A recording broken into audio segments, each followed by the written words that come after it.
TEDx 2013. Ça s'est passé, ça se passe toujours à la CCISM. Nous sommes le samedi 7 décembre et nous avons le grand plaisir d'accueillir Florent Hatem, qui a fait une intervention à TEDx. Alors c'est vrai que ça nous a un petit peu surpris. Tiens, Florent vient faire une intervention à TEDx. Bonjour Florent. Oui, bonjour tout le monde. Bonjour à vous. Alors c'est même pas la peine de te présenter.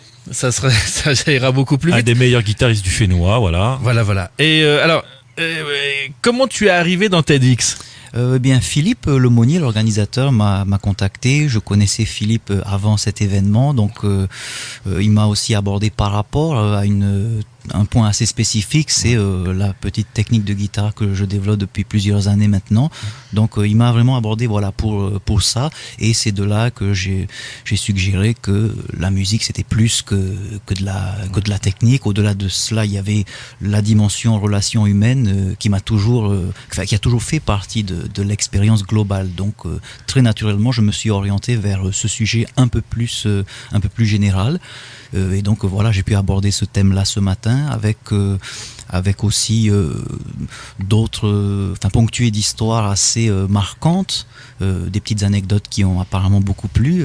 J'ai pu rencontrer un peu le public après coup, et c'est vrai que lorsque je parlais d'une petite fête, un anniversaire en fait auquel j'étais invité du côté de Hawaï il y a très longtemps, j'avais, comme je le disais ce matin, toutes les raisons de ne pas y aller en fait. Ouais. Et je ne vais pas refaire toute la présentation, mais c'est lors de cette petite fête que j'ai rencontré une personne qui a été essentielle pour le reste de ma carrière, puisque la suite de l'histoire, ce sont des enregistrements du côté de San Francisco avec le producteur, les musiciens de Joe Satriani, puisqu'en fait cette personne qui était présente le jour de cet anniversaire où il y avait un peu une jam session, comme on dit, avait pris des cours avec Joe Satriani avant qu'il soit Joe Satriani à l'époque, dans les années 80. Il était vendeur de guitare dans un magasin à San Francisco, et donc elle avait gardé des contacts, etc. De fil en aiguille, un enregistrement à moi a atterri entre les mains de John Cuniberti, son producteur, et donc voilà, ça m'a plu d'aborder ce genre d'anecdote, puisque à partir d'un rien, finalement tout arrive. Alors on a proposé aux internautes de poser des questions à tous les intervenants de TEDx. Alors Marc, nous avons plusieurs questions à poser à Florent. Alors une première question de Mihi. Qu'est-ce qui t'a amené vers la guitare et plus particulièrement vers le rock'n'roll ? Alors ce matin, j'ai commencé ma présentation avec une petite pointe d'humour en disant que pour certains c'était de la musique, pour d'autres c'était rien d'autre que du bruit, mais que les sonorités de la guitare rock m'ont amené à me mettre à la musique. Alors c'est les coulisses c'est l'après-TED ici, donc c'est là qu'on révèle les scoops. En fait, c'est à moitié vrai parce que justement je ne suis pas vraiment venu, je n'ai pas été attiré vers la musique par la guitare elle-même, vraiment par la musique, plus précisément un très grand monsieur en Polynésie, tout simplement Bobby Holcomb. Lorsque j'étais enfant, vers l'âge de, je devais avoir 6, 7, 8 ans, j'ai été marqué par ces mélodies. Donc oui, la guitare est arrivée très vite, pas loin derrière, avec des groupes qui étaient populaires lorsque j'étais adolescent, Guns N' Roses, Metallica, j'ai été aussi un jeune collégien avec les t-shirts noirs, Guns N' Roses, Metallica. Ça plaît beaucoup à Marc, ça. Puis parce que les copains ensuite passaient à des choses un peu plus musclées, Pantera, Sepultura, il fallait suivre, on savait pas trop pourquoi on écoutait ça, parce que ma foi ça ressemblait de moins en moins à de la musique, mais non, je plaisante. Pantera, je viens de prendre un coup de vieux là. Non mais je plaisante, mais en fait cette première exposition à tous ces styles, et puis le fait d'avoir cette influence des copains, ça m'a permis très vite aussi de me définir, puisque au bout d'un moment je me disais bon, c'est bien, mais ça devient un peu trop violent pour moi. J'adore regarder, écouter, apprendre des groupes de métal. Attention, j'ai pas dit ce que j'avais pas dit. Et d'ailleurs, Michelangelo Batio, avec qui j'ai travaillé à maintes reprises, était un ami personnel de Dimebag Darrell, le guitariste, le regretté guitariste de Pantera. Non, c'est une musique qui est extrêmement intéressante, avec une belle mise en place. On n'a pas le droit à l'erreur. Il y a une grosse énergie à canaliser. Donc, un groupe de métal qui tourne, croyez-moi, c'est énormément de travail derrière, comme tout autre style. Donc, j'ai beaucoup de respect pour tous les styles musicaux.